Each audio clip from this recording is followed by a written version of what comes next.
Good afternoon everyone from the very hot Muscat sun. It's a real feel today of 39 degrees, that's why I've got the sunglasses on. We just finished the fourth match and by the time I upload this I suspect the fifth match will be well into progress. Wanted to give you a quick update, was going to try and do it last night but the emotions and all of the energy of the Nepal fans had me exhausted at the end of the day and we had to come back early for the action. So there's been 4 games thus far in the ICC Men's T20 World Cup qualifier for the Asia, East Asia, Pacific region. First time these two regions have come together to decide the final 3 spots for that T20 World Cup. 3 groups of 3 to get things going. Let's work backwards. Let's start with the 4th match that took place on this pitch just behind us here. They're all set. They're probably going to have a couple of the teams training now this afternoon. It was in the end a pretty comfortable victory for Qatar with some fantastic individual performances. Malaysia battled. I think the morning tosses are going to be very big at this ground because with the beauty of that background, what it doesn't actually explain to you is how difficult it is and how damp it can be in the morning. Bit of overnight dew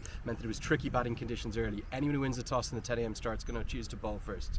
Malaysia could only post 123 and that was really only thanks to a record 10th wicket partnership. Virendeep Singh got a little bit of support from his number 11. They put on 35 and overall 123.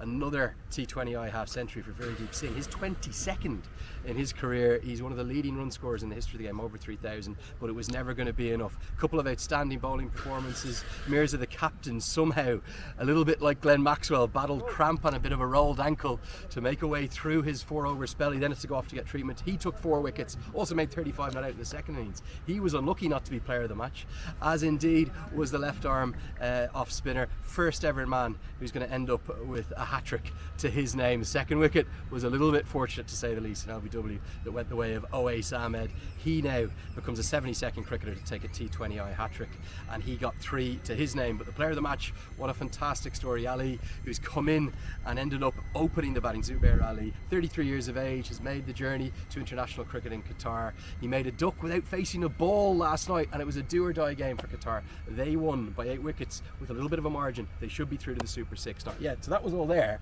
Come along with me, you come with me my man, and we're going to come over to the other pitch. There's Paresh Lahani, he's waiting for me. Paresh, we'll get a taxi soon mate, I promise you. Don't worry, we'll get one soon. Okay, over here we're going to have the 5th game in action, but I want to talk about last night's match. I want to talk about Nepal's match.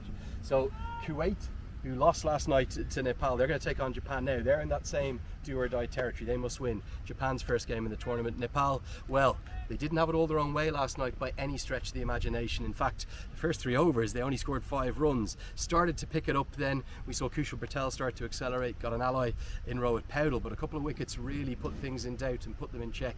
Bhurtel nearly batted the whole way through the innings. He called it after the match as his finest ever batting performance and such a critical 50, his 12th in T20 international cricket. But really it was all about the impact and the cameo from that young man. Gulshan Jah did it again. He made 20 off 5 balls, dismissed off the 6, including 3 extraordinary inside out over extra cover 6s. They went a long way into the distance. It was a 27 run 8th over and altogether 19th over, 27 runs off that one. That gave Nepal a really workable total on a tricky playing surface of 141 and it proved far too many in the end. I think 50 odd too many for Kuwait, who showed so much in the first innings. Bowling plans exceptional, fielded really well, but it was an outstanding fielding performance again. Dipendra Singh Airi, he's hit the headlines on the ICC Instagram page. Already 5 million views on that. Sensational run out, as good as you'll ever see. He's simply one of the best fielders in the world, bar none the Tiger. But it was a really good bowling performance all the way through. Sampal Kami, very good with the new ball. Dipendra Singh Airi himself bowled really well. 2 wickets for Lalit Rajbanshi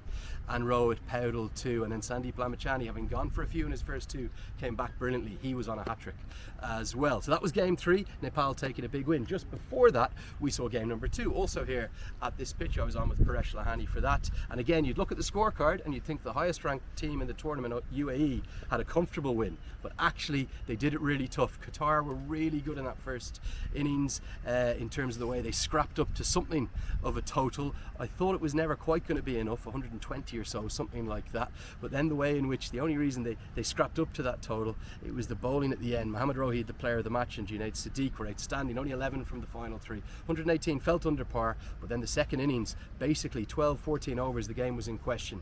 It ended up with a 50 from Alishan Sharafu, who got a little bit of assistance to get up and get home. That was Harshit Kaushik, who made, I think, 30 odd not out. Good knock from Sharafu, who struggled at first, and ultimately UAE held sway by 7 wickets. Same case, we'll go back to that first pitch. Paresh is hiding somewhere. Look at what's going on over here. Hold on. Have a look. There might be a maiden cap for someone for Japan. Let's see. We're probably not allowed on the pitch, but let's have a look. Looks like a maiden cap for someone there for Japan. That's the main ground. We don't even need to go back over, but across on the second pitch, we saw the first game. We weren't here for that, so we'll have less touching on that. But Mohammed Nadeem, the Benjamin Button, the grand old statesman of cricket in Oman, he just keeps going and going and going. He's such a great servant. He took 2 wickets, made 20 odd with the bat. Samoa, the great story of Ross Taylor, who made 22 for them, becoming another man to play international cricket for 2 countries with his mother's Samoan heritage. 93 for 9 was never going to be enough on a very tricky playing surface. They did drag out the second innings. It means that tonight's match, Samoa must beat Papua New Guinea to stay alive. Kuwait are in that same territory against Japan. And I think that's going to wrap up those first 4 matches. 5 to go in the group stages, live, free, ICC TV. This tournament's going to be hectic, it's going to be intense, and we're going to have some more drama. Which 3 sides are going to take the qualifying spots, I don't know, but we'll find out soon.